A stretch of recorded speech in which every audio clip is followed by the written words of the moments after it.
भारत के 10 बाहुबली नेता जिनके काफिले में चलती हैं सबसे ज्यादा गाड़ियां। नंबर 8, योगी आदित्यनाथ, मुख्यमंत्री, उत्तर प्रदेश। योगी आदित्यनाथ न सिर्फ यूपी के मुख्यमंत्री हैं, बल्कि उनकी छवि एक कड़क, निर्णय लेने वाले और बाहुबली नेता की है। उनके काफिले में 25 से ज्यादा गाड़ियां शामिल होती हैं, जिनमें Toyota Fortuner, Scorpio, land cruiser जैसी लग्जरी गाड़ियां और कई सुरक्षा वाहनों का जत्था होता है। जब वह किसी जिले का दौरा करते हैं तो पहले से ही पूरे रास्ते को सुरक्षा बलों द्वारा खाली करवा दिया जाता है। Z+ सिक्योरिटी में चलने वाले योगी का काफिला शहर की सड़कों पर गूंजता है। नंबर 2, अमित शाह, केंद्रीय गृह मंत्री। भारत के गृह मंत्री होने के नाते अमित शाह को सबसे उन्नत सुरक्षा व्यवस्था मिली हुई है। उनके काफिले में 30 से ज्यादा गाड़ियां होती हैं, जिसमें commando unit, bullet proof SUVs और मोबाइल कंट्रोल यूनिट्स शामिल होते हैं। हर यात्रा में उनकी सुरक्षा किसी प्रधानमंत्री के स्तर की होती है। वो जहां भी जाते हैं उनका काफिला लोगों में रोमांच और डर दोनों पैदा करता है। नंबर 3, तेज प्रताप यादव, बिहार।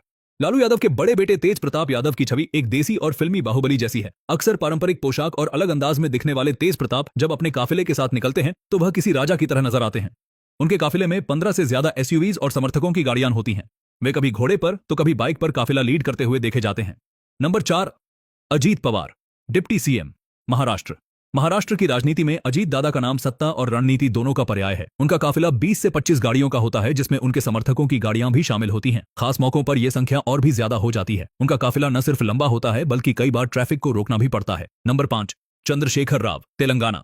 तेलंगाना के पूर्व मुख्यमंत्री KCR को हाई प्रोफाइल सुरक्षा मिली हुई है। उनके काफिले में लगभग 30 गाड़ियां शामिल होती हैं, जिनमें मर्सिडीज SUV से लेकर बुलेट प्रूफ वाहन तक होते हैं। उनके काफिले की रफ्तार और सटीक टाइमिंग को देखकर यह महसूस होता है कि वह कितना संगठित और सशक्त नेतृत्व रखते हैं। नंबर 6, आनंद मोहन, बिहार। जेल से रिहा होने के बाद आनंद मोहन फिर से सुर्खियों में हैं। उनका काफिला अब और भी ताकतवर बन गया है।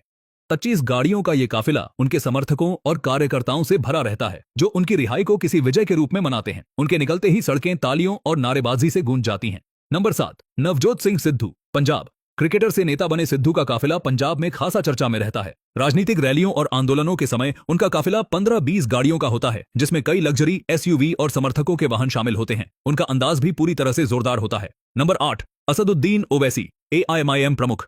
हैदराबाद के सबसे प्रभावशाली नेताओं में शुमार ओवैसी को Z+ श्रेणी की सुरक्षा मिली हुई है। उनका काफिला 20 से ज्यादा गाड़ियों का होता है, जिसमें आधुनिक हथियारों से लैस कमांडो और खुफिया विभाग की टीमें होती हैं। उनका काफिला हर रैली या सभा में भारी भीड़ को आकर्षित करता है। नंबर 9, राज ठाकरे। राज ठाकरे का काफिला MNS की ताकत और उनकी स्टाइल दोनों को दर्शाता है। चुनाव या किसी आंदोलन के दौरान उनका काफिला 15 से ज्यादा गाड़ियों से सुसज्जित होता है और कई बार सड़क पर उनकी उपस्थिति पुलिस बल के लिए चुनौती बन जाती है। नंबर 10, पप्पू यादव, बिहार। जन अधिकार पार्टी के नेता पप्पू यादव बिहार में एक बड़ा नाम है। उनके समर्थकों की संख्या बहुत अधिक है और जब वह किसी इलाके में जाते हैं तो 10-15 SUVs उनके साथ होती हैं। उनकी छवि एक जननेता और जमीनी बाहुबली की है।